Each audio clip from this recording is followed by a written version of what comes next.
Okay.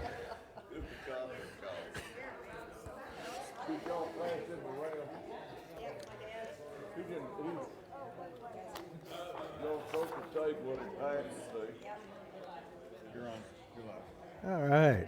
You know, I buy books and what they do, chew the covers off.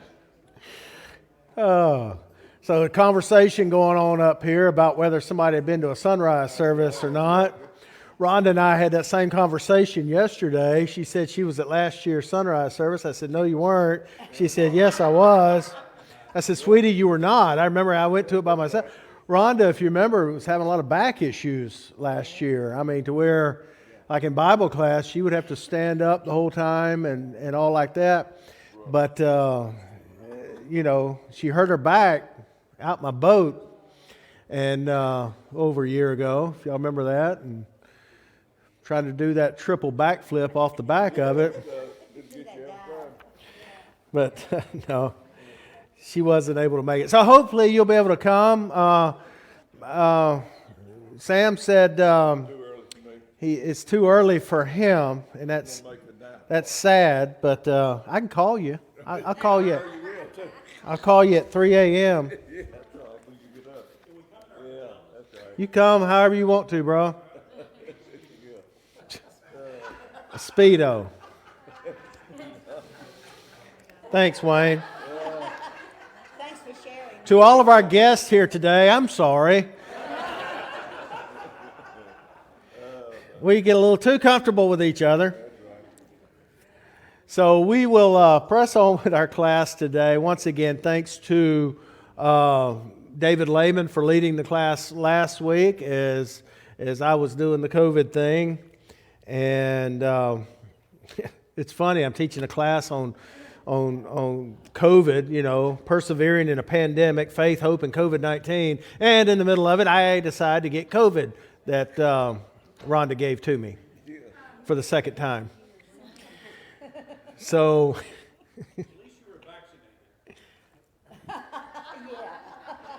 no, wasn't that either. You had it, what, 3 times, didn't you, Wayne? Twice? Okay. Well, anyway, thanks for being here today. So, we'll get started with this. One of the things with the COVID is it plays with our emotions. Now, when all of this was happening, as you can recall, back in around March 2020, it was before then, but I remember then because I had just gotten to Afghanistan on my last deployment.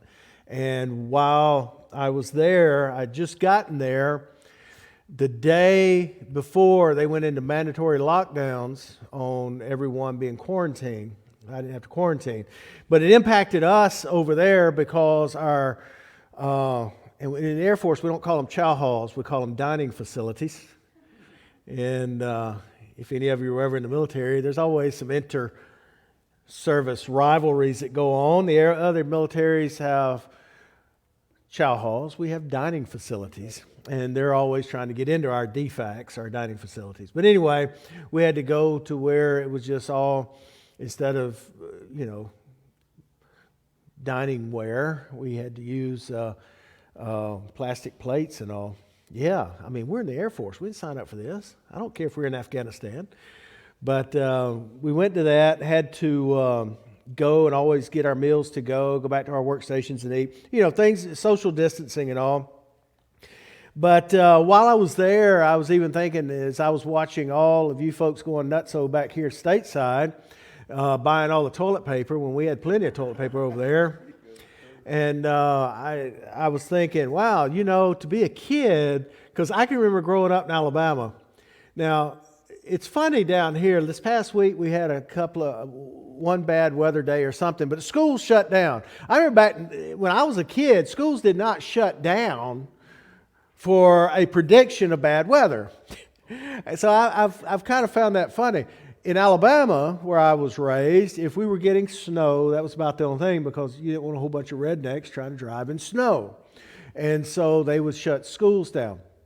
But I was thinking of this even while I was there and schools were shutting down, I was like, man, to be a kid again, that's got to be absolutely wonderful. And probably for a few days it was, and then I think it got old for a lot of them, and our children certainly suffered from that.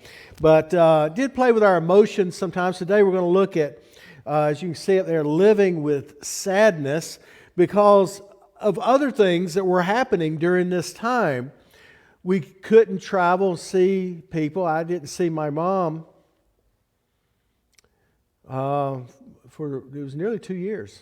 And like I said, she's 3 hours away up in Alabama, but we didn't want to risk anything. I mean, she's close to 90 years old and all. A lot of people were in hospitals and nursing homes and all, couldn't go visit with them. It was kind of a sad time with all of that. So we're going to look at that a little bit today. But as disciples of Jesus, we want to stay positive and express a deep sense of commitment or contentment in this life. And as the weeks turned into months and now years, we've discovered that instead of contentment, the common attitude we now experience is resentment. And oftentimes we're trying to find ways of not being too negative. Anger, frustration, discouragement, worry, anxiety. We're all over the board when it comes to this COVID-19 thing. I mean, honestly, I thought, well, we're pretty much getting past it now. And then Rhonda gives me COVID. Like she's bringing COVID home. Y'all see, last week, we had 6 of our people. I say she brought it home to me. 6 of our people, Rhonda and me, Brad and Margaret Powell, Bob Coonfield, and Brandon Ingram. We all popped positive for COVID. Brad and Margaret are still kind of down with it. I talked with them last night. How's Bob doing? It's just taking him a long time to get back. He just can't get up and keep going. He's got to get back to bed and get up home. Well, the first time I had COVID, it was the fatigue that got me. It was like it must have taken 6-8 months or longer to get strength back. So this time wasn't as bad, but nevertheless, it's just all of these things going on, our emotions and all, and here I'm thinking it's about over, and 6 of our people, get this. So perhaps the most common emotion we share is kind of a perpetual sadness, because even now life has become different. We're still doing things different here, like our offering in the back. I actually kind of like that, to be honest with you, and if somebody said we're going to leave it that way, I wouldn't have a problem with that whatsoever. Maybe even our communion, doing it different. Sometimes, there is no strict way of doing communion, right? What are we supposed to have first? The fruit of the vine or the bread? Bread? Well, if you ever read in Luke actually has the fruit of the vine first. See, I was doing a trivia question, tricking you up there. Y'all looking at me like deer in the headlights. What? Fruit of the vine first. Isn't that? Do you realize in Luke's account, the Lord does fruit of the vine, and then the bread, and then the fruit of the vine again? Okay, so we'll go on. David Lehman's going to have a whole lesson on that coming up. Is that right, David? Yes,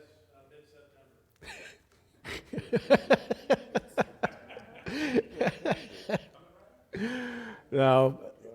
The point I'm making is sometimes, we and not all traditions are bad, but we get into some traditions, and I like my traditions, but I think it's very important when we realize what's tradition and what's theology, and not become so traditional that we forget the theology. So, with that, even in church or worship service, some things are a little bit different now. And maybe we don't need to go back to the way things were maybe it is good to shake things up a little bit, right? Just Gary's thoughts. We still grieve for some of our friends that have lost their jobs. Some have lost their lives. I imagine most all of us now know of at least one person who has died because of COVID. Many vulnerable people, some are still at risk. We're still cautious on hugging, touching. I'm still cautious on that. I greet people here in the back, and I don't know if they're a toucher or hugger. I don't know. I'm so confused. I wish somebody just put a sign on themselves. Hello, my name is Bob, and I hug. There, I know it. Hello, my name is Carol. Do not touch me. Do not come close to me. Yeah, I know. We could go back to those, couldn't we? Yeah. I tried to get into without a mask at Whole Foods, and they wouldn't recognize the green band. Shame on them. But we still don't know, and I see poor old Bernard back there greeting people. He doesn't know. Bernard was cautious of me this morning because I had COVID. I'm COVID-free right now, but he's still afraid. Wouldn't even do the special handshake with me this morning. Hurt my feelings.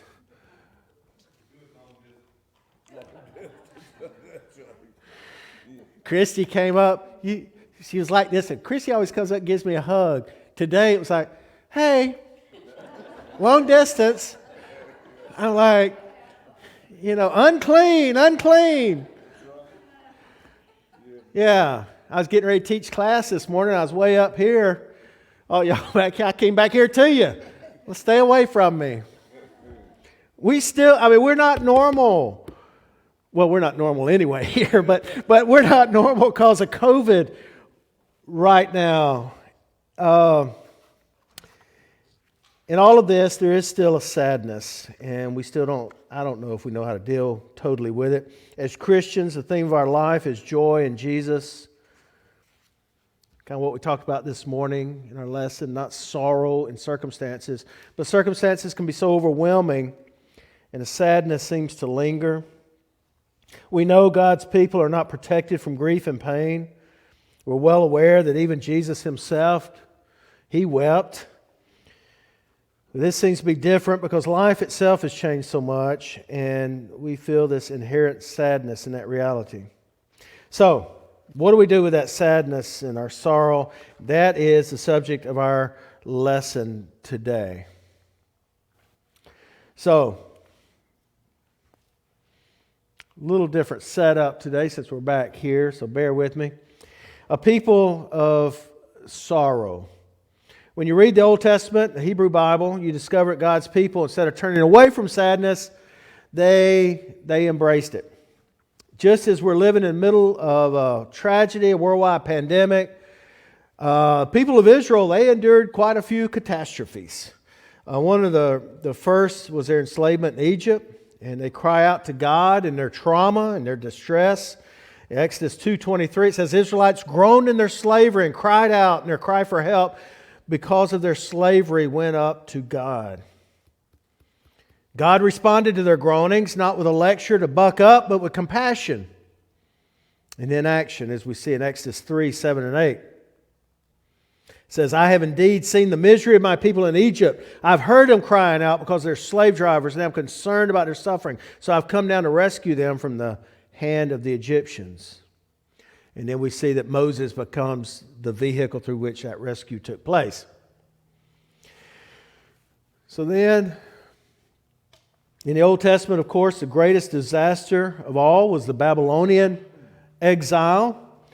That event was so traumatic that it provoked the writings of an entire prophetic book devoted to conveying the nation's sadness and distress. That book, of course, as you haven't already guessed, Lamentations, appears to have been penned shortly after the fall of Jerusalem around 587 BC. Many have thought Jeremiah was author of Lamentations. The book doesn't make any claim about authorship, so it may best admit the author remains unknown. And while we may not know who the author is, we can certainly identify his circumstances. He's living in a city that has been devastated by an opposing army. The Judean king, most leading citizens have been taken captive. Jerusalem lies in ruins. Temple of Solomon's been razed to the ground. So, tough time there. Author cries out to God with unrestrained groaning and sadness. Offers these comments about the city he loves. This is Lamentations 1, 2, and 4. How deserted lies the city, once so full of people. Kind of sounds like us. How deserted lies the city, once so full of people. How like a widow is she was once great among the nations. You know, I just thought of this. You know, our little restaurant down the street here used to be Golden Corral, and it became something else. It was a buffet place. Bernard, what's the name of that place? We ate there after church some. They had the best fried chicken. Old Times? No, they changed it. What? Old Time? Old Town? I forgot. I'm sorry. It went from Golden Corral to something else, so they sold out. It was very good. And our waitress we had every week now works at a convenience store over in Niceville, out there near where we live. And she said the guy had shut it down, you know, and wishes now he hadn't. That's what she told me. In fact, he lives up in Georgia. If he find another place, he might reopen one. But anyway, I mean, just something like that. Something so simple as a restaurant. But it was a good place to eat with buffet and, like I said, some of the best fried chicken you ever had in your life. Not that I love fried chicken, but there will be fried chicken in heaven. Guaranteed. So, how deserted lies the city. You know, how like a widow's sin is she who was once great among the nations. How bitterly she weeps at night, tears on her cheeks. The roads to Zion mourn, for no one comes to her appointed festivals. All her gateways are desolate, her priests groan, her young women grieve, and she is in bitter anguish. A reason they call this Lamentations, right? To lament. Lamentations, then, chapter 1, verses 11 and 12. Look, Lord, and consider, for I am despised. Is it nothing to you, all you who pass by? Look around and see, is any suffering like my suffering that was inflicted on me? So, Lamentations is not the only book that expresses sadness. In the Psalms, there are some Psalms of lament. We listen to people describe their pain, their hurt, their grief, their disappointment. Roughly 1/3 of the Psalms are lamenting that things are not as they should be. In our own present crisis going on right now, we can read these Psalms and we can receive encouragement from those who openly express their sadness to God. In the 6th Psalm, verses 3 and 6, my soul is in deep anguish. How long, Lord? How long? I'm worn out from my groaning. All night long I flood my bed with weeping and drench my couch with tears. 13th Psalm, 1 and 2. How long, Lord, will you forget me forever? How long will you hide your face from me? How long must I wrestle with my thoughts and day after day have sorrow in my heart? 31st Psalm, 9 and 10. Be merciful to me, Lord, for I am in distress. My eyes grow weak with sorrow. My soul and body with grief. My life is consumed with anguish and my years by groaning. You know, and not just in our time of COVID right now, but many people can probably relate to things such as this, where your pillow is drenched with tears, where you wonder and you cry out to God, how long, Lord? Lord, how long is this going to hurt? Lord, I'm really tired of hurting. My body groans. Have you ever hurt so bad, and you know it's a mental thing, mental anguish, to where your body physically reacts to it? I have been hurt before personally to where I'm actually physically nauseated. You get tired. Maybe you just want to sleep. Your body's reacting to whatever it is that's going on around you in your life. Then we see the laments of Jesus. We read of occasions of lament connected to the life of Christ. And one of Jesus' most noted miracles, we observe a cry of pain from a man in great distress. Mark 10:47. Jesus and his entourage are walking along the road toward Jerusalem. Blind man named Bartimaeus yells out from his spot on the side of the road, "Jesus, Son of David, have mercy on me." The crowd tried to silence him, but he cries again even louder, "Son of David, have mercy on me." His cry here is it's not unlike the pleading sobs of the poets in the Psalms. Of course, Jesus hears the cry of lament. He responds with compassion and with healing.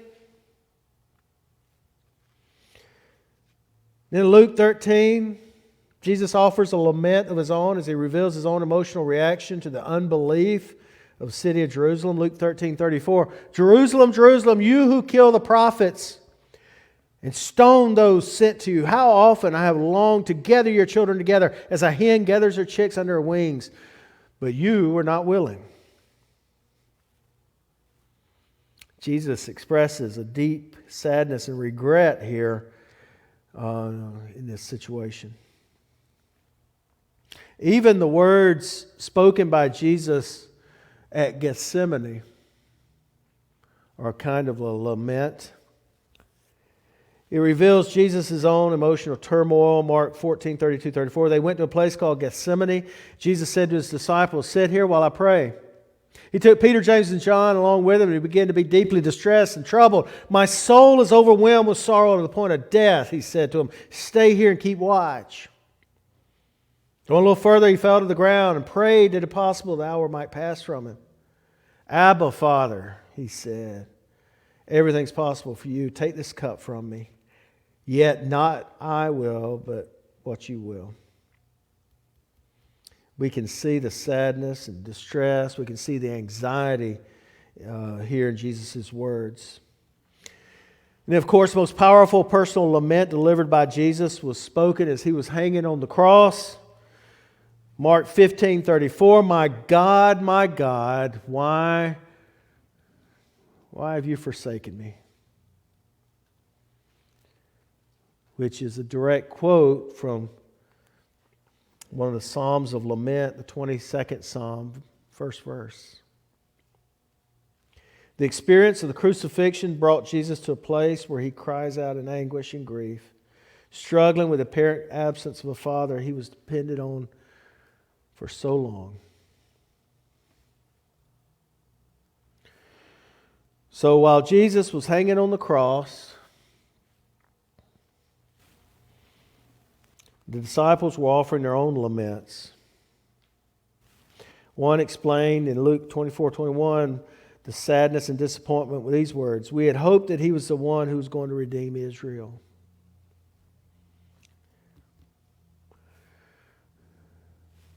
On the morning of the resurrection, the first response was not joy, but tears of grief.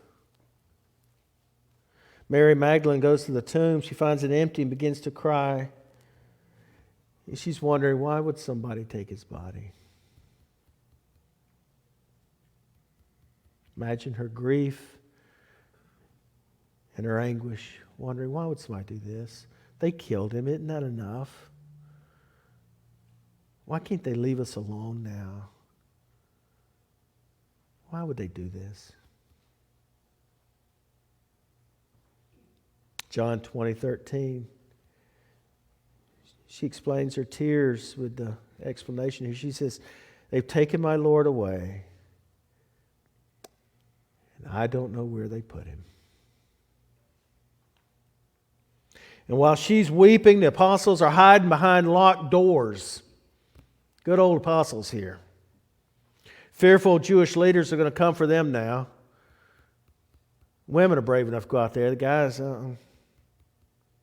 When Jesus miraculously appears before them and shows he is alive, the person to whom they first announce this amazing event responds not with faith but with doubt. John 21:25. Unless I see the nail marks in his hands and put my finger where the nails were and put my hand into his side, I will not believe.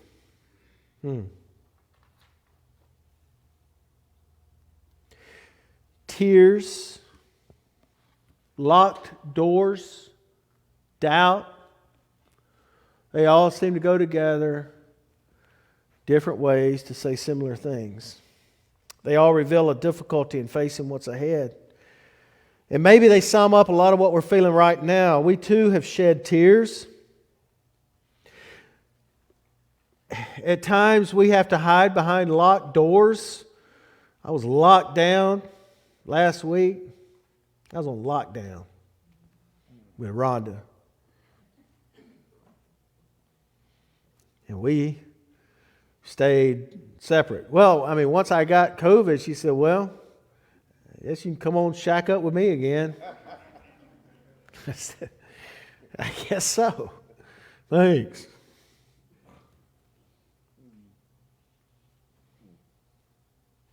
And between the weeping and the lockdown, maybe we've also wrestled with doubt. How long is this going to go on? What can we do about it? Is there even a reason for hope? Some people are saying this about COVID-19. Other people are saying the right opposite about COVID-19. Some are saying masks are useless. Some are saying masks are lifesavers. People are all over the place. Who do we believe?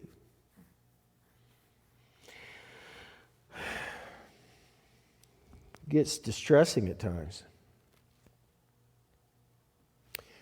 Yet if the early disciples found Jesus coming to meet them in their tears, their fears and their doubt, perhaps he comes to see it. Perhaps, is that one of the ones that's underlined there on my thing? Is it perhaps? It is. When I was putting this together, I did that on purpose. My favorite word. That's what I was about to say, Lynn.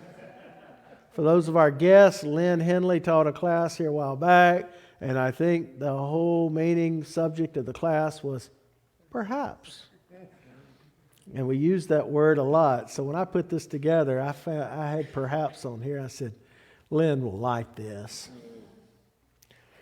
Perhaps, if the early disciples found Jesus coming to meet them in their tears, their fears, and their doubt, perhaps he comes to meet us in the same way.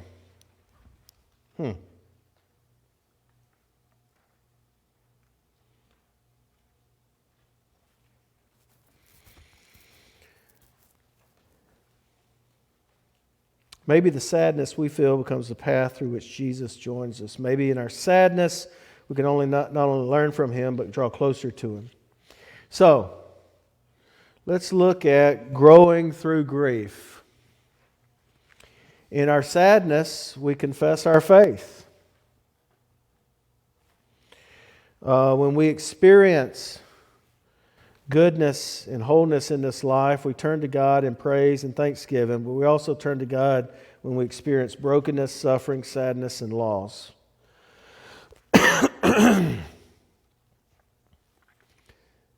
Faith is not simply an intellectual assent to some statement before God. It's trusting our whole selves to God, no matter what we may be experiencing. Even when God seems distant, we turn to him, still believing he's present and that he loves. Even when our emotions are in turmoil and we don't experience his closeness, we still believe God does care. And we speak knowing he's still there. And even if God seems not to hear, we still cry out to him, believing he's always within shouting distance. Offering our sadness to God in lament is not a failure of faith. It is an act of faith. It's an acknowledgement that God is there, that we're bringing our entire self before Him, knowing that He accepts us in our sadness, our grief, and our pain. In our grief and pain, we cry out directly to God because deep down we know our relationship with God counts. It counts to us as well as to God. In our sadness, we grow our faith. It is in sadness of groaning that we learn to be more selfless people. It is the difficulties of life and the hurt associated with them that prepare us to help others. You remember when Israel was rescued from the horror of slavery, the Lord expected something of them. He expected them to treat the unfortunate with compassion. He said, remember what it was like to be a slave, assist the poor, protect the widow, welcome the alien. Contrary to what hedonists say, there is value in sadness and pain. When our heart is broken, we know how to minister to the brokenhearted. When we hurt, we learn how to share the pain of others. When we walk through the valley of the shadow of death, we understand how to guide others on their journey. There's going to come a time when the present crisis is over, when this coronavirus is totally under control, when a vaccine, everybody's got that, who wants it. I don't know. At some point, I feel like this will be behind us. But then ask me this later today, and I will say, no, I think it'll always be with us. I don't know. I'm all over the place. Perhaps. Perhaps it will be behind us one day. Yeah.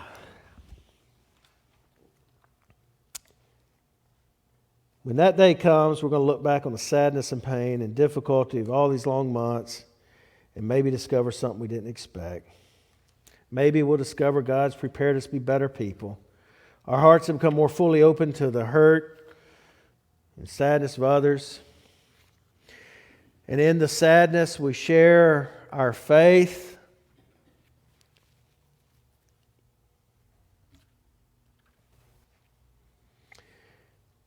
Romans 12:15, rejoice with those who rejoice, mourn with those who mourn. Sharing joys and sorrows may seem like the most natural thing in the world, but in truth, it's somewhat radical and different from the common way that people live. In a world of fundamental self-interest, we as people of God look to the interest of others. It's natural in our world today to want to focus on my joy and my sorrow. We won't draw attention to what's happening to me. But in the lives of those who have been transformed by Jesus, the focus is on what is happening to you. I want to know what's going on in your life. I want to share your hurts. I want to share your victories.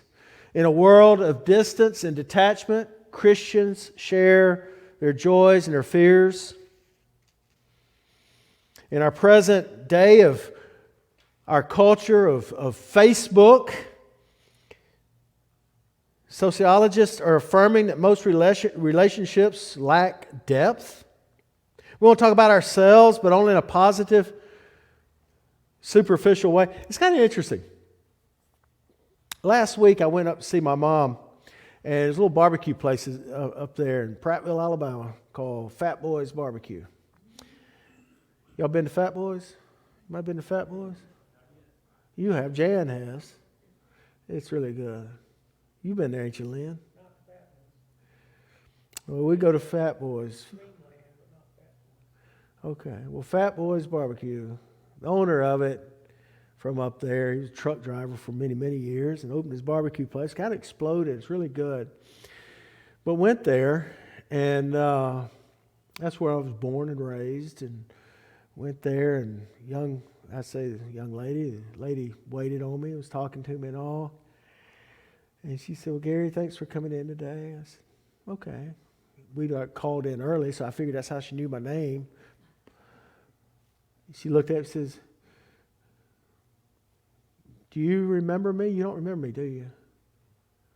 I hate when people do that to me. Because I want to say, yeah, I don't want to feel bad. Well, yeah. when I'd been lying, I was afraid she'd say something like, "How do you remember me?"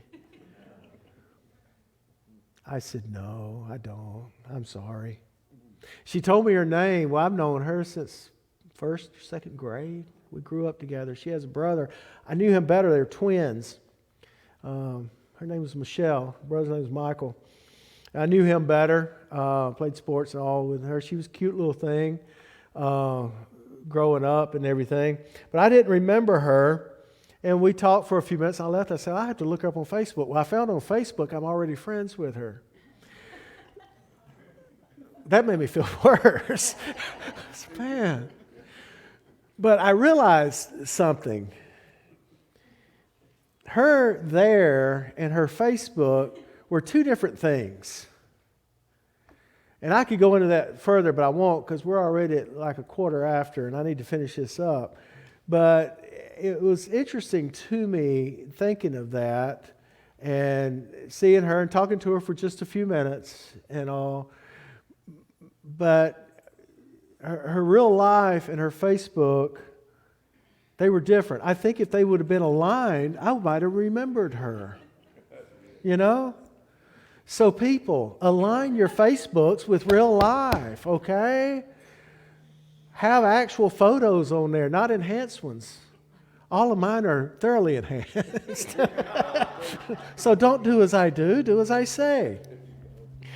Okay, so anyway, in the midst of social relationships characterized by detachment, self-protection, we Christians should be opening our lives to one another. In a world that focuses on pleasure, Christians embrace both joy and sorrow. A large part of human life involves pain and hurt, but many have chosen to wall themselves off from the anguish of others. They may be open to the experience of pleasure, but prefer to block the pain. They don't want the suffering of others to dampen their own personal enjoyment.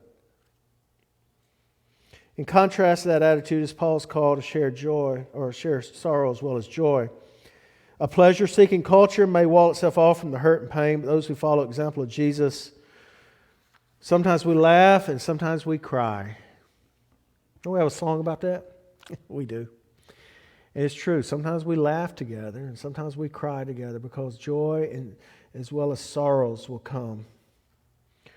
So when we share in the victories and hurts of others, we're doing exactly what Jesus did. He came to this earth and He shared our joys. He performed His first miracle at a wedding celebration in which He provided the wine. He also came to share in our sorrows. In the city of Nain, He observes a grieving widow who had lost her son. He exclaims with compassion, "Don't cry.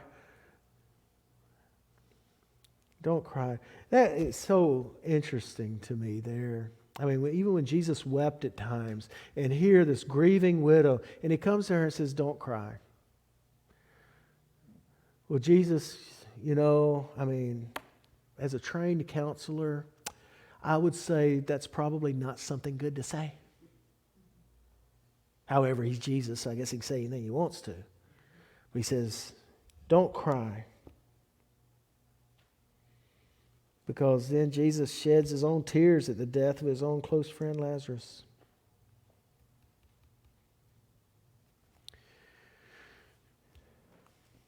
He came not just to share in our joys and our sorrows. He came to share in the effects of our sin. He took the consequences of our sin upon Himself.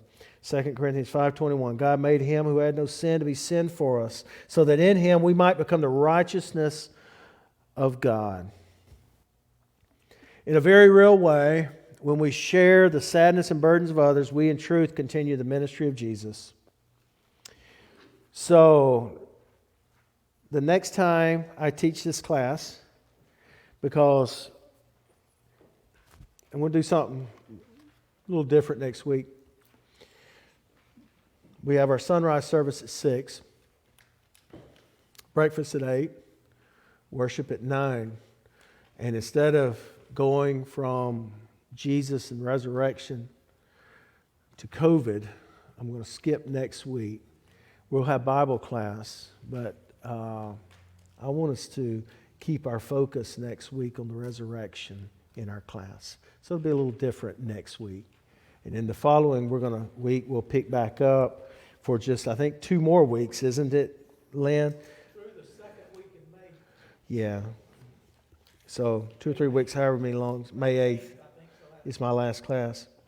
So the next time for our COVID class, we're going to look at the issue of fairness in Scripture, and we're going to examine the virus from the perspective of what is just and what is right. Any questions? What's a hedonist? Hedonist? It is, and that's a good question. A hedonist is basically someone who does not acknowledge Christ, and they live their lives as they want to, doing whatever they want to, and whatever abhorrent behavior they want to live it, is Gary's thoughts. Now, how is it different? I think a hedonist, I think an atheist might be a good neighbor, and maybe a hedonist will too, but a hedonist is going to be doing things that a Christian wouldn't be doing. Why don't you just look it up on Google? I was going to, and you said, is there any questions? The definition is a person who believes that the pursuit of pleasure is the most important thing. Ain't that what I just said? I just paraphrased you. Thank you. Why you be obstinate? I'm just playing, Lynn. Yes, Bernard. That statement you made a comment about, don't cry. Don't cry. Yeah, don't cry. Widow of Nain. I missed something. Yeah, when Jesus was with the widow there of Nain. Yeah, he said don't cry because I guess he could say that because he knows the ultimate end. He knew the ultimate end with Lazarus. Yes, but a lot of times, you remember the song, I can't, don't ask me to sing it, but we used to sing to a baby when they're crying, say, don't cry, little baby, and you go on from there.